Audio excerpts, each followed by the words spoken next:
Volám sa Andrea, mám 38 rokov, som od Nitry a prišla som sem do tohto centra cez moju maminu, ktorá mala pekné výsledky.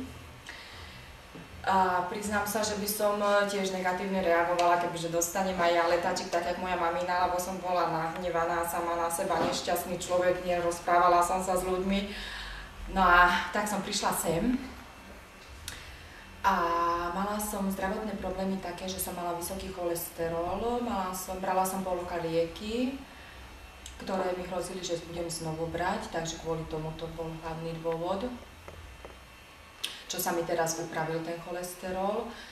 Zistili mi, že mi chlopnička neplne funguje na pažeráku, takže kyselina sa vracala naspäť, takže som mala s trávením veľké problémy, zastavilo sa mi trávenie aj na 4 dní a bolo to nepríjemné proste. No, ale čo sa teším najviac, schudla som 11,5 kg z čistého tuku. Moje široké boky sú preč, dokonca aj celulitida zmizla, čo sa môj lymfatický systém zlepšil. Nemám teraz alergiu na slnko, čo som mávala, plúckieryky od slniečka hneď spálené, takže som sa musela chrániť od slniečka.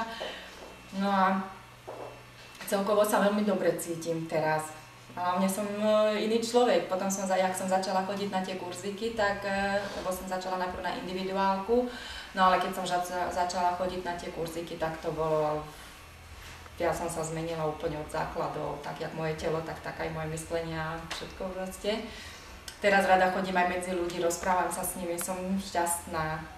Takže ja vám chcem ukázať svoje nohavice, ktoré som nosila cez zimu, pretože ja som sa nefotila, keď som prišla, lebo som chodila na individuálky a potom už keď som bola schudnutá, pravda, to už bolo iné. Takže ja som sa už nefotila ani doma pár rokov dobrých, takže tieto nohavice som nosila cez zimu. Moje nohavice, ktoré mi išli, boky mi išli strašne dole, boky, z bokov.